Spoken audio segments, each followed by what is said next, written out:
horumarinta aragtiyada cusub ee ganacsiga ee ku soo xoogeysanaya Muqdisho ayaa keenay in waqti dheer kadib xeebaha loo dalxiis tago lagu arko doon dalxiis oo casri ah oo ay u dhameystiran yihiin adeegyada fududeynaya in lagu nagaado.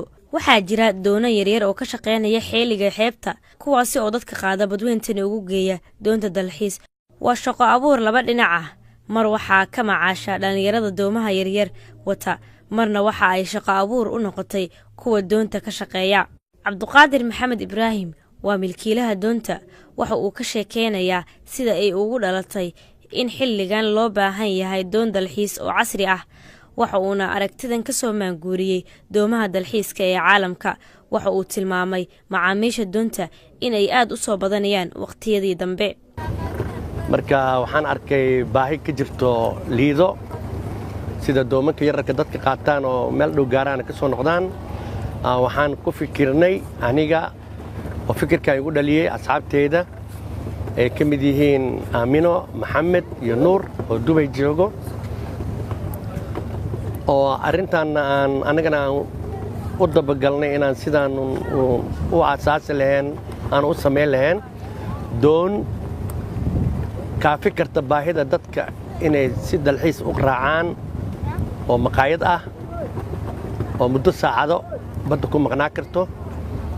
ayadiina waxaa noogu qaadatay muddo 5 ilaa 6 bilood samaynteeda. waa wax aan scratch ka bilownay, eber ka bilownay macnaha. waxaan la hadalnay qaar ka mid ah dhalinyarada u soo dalxiis tagay, waxa ayna ka hadleen waqtiga ay ku qaadanayaan halkan iyo daawashada xeebta qurxoon. waa ku faraxsanahay inaan ka mid noqdo dadkii ugu horeeyay meeshan yimaada. waana barnaamij aad u wanaagsan oo loo sameeyay dadka raba inay waqtigooda kaga faa'iideystaan ama ku qaataan waqtiyada ay firaaqada yihiin. runtii waxaan leeyahay qofkii fikradan sameeyay ama xurriyay ama barnaamijkan keenay waxa weeye aad buu ugu mahadsan yahay. dadkuna waxaan rajaynayaa inay ka faa'iideysan doonaan. magaaladuna way u baahan tahay sometimes meelo ay dadku ku nastaan ama ay familiyadooda keenaan ama ciyaalkooda ay keenaan. aad baan ugu faraxsanahay maanta inaan ka soo qayb galo doontan aad u quruxda badan. waxaan meeshaan u imaanay inaan farxadda ku qaybsano. aadna waa ugu faraxsanahay inaan hawo macaan ku qaadano iyo jawi aad u macaan. waxaan rajaynayaa insha Allah in shacabka kale iyo dhammaan dhalinyarada dhan ay ka soo qayb gali doonaan ee kulli wada imaan doonaan insha Allah. aad baan u soo dhaweynayaa arrintan doonta, waana loo baahnaa. marka dadkii fikirkeeda lahaa waxaan leeyahay fikir guuleystay ayaad la timaadeen.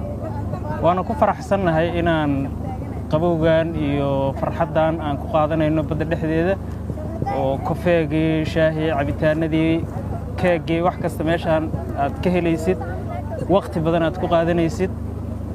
waxay ugu duwan tahay doontani doomihii hore. waa maqaayad guuraysa oo badda dhex degan. Aamina Cabdikaasim Cabdiraxmaan waa maamulaha doonta. waxa ay ka hadlaysaa sida loo maareeyo dadka doonta u soo dalxiis taga loona soo dhaweeyo, maadaama mararka qaar dad badan oo doonta buux dhaafiya ay yimaadaan. doonta waxyaabaha ay dadka u service u qabanayso waxaa ka mid ah dadka waa lagu soo dhaweynayaa, waxay siinaysaa cunto, waa sida maqaayad oo kaleeto. qofku markuu soo fadhiisto wuxuu dhiibaa $5, fadhiga $5 waaye. markuu cuntada cunaa cuntada maqaayad waxa oo si caadi cuntada u iibsanaya. waxaa jirta mar la qaadayo $15 oo dadka la socodsiinayo xeebta lagu wareejinayo si dalxiis ahaan. mar kale waxaa jirta oo dadka la wadaayo oo la geynayo jasiiro, ina waa lacag kale, ina waa $30. markay dadka bay group ahaan iskugu xireeyeen. qofka halkan yimaada waxa uu ku qaadan karaa saacado badan isagoo aan wax caadi dareemin. doontu waxa ay leedahay maqaaxi dadku ay ka heli karaan cunooyinka fudud. mararka qaar dadka doonta soo raaca waxaa loo dalxiis geeyaa xeebaha jasiiro iyo warshiq. doontani nooceeda wali laguma arag guud ahaan Soomaaliya, gaar ahaan magaalada Muqdisho iyo xeebta Liida ee imika ka howlgasho.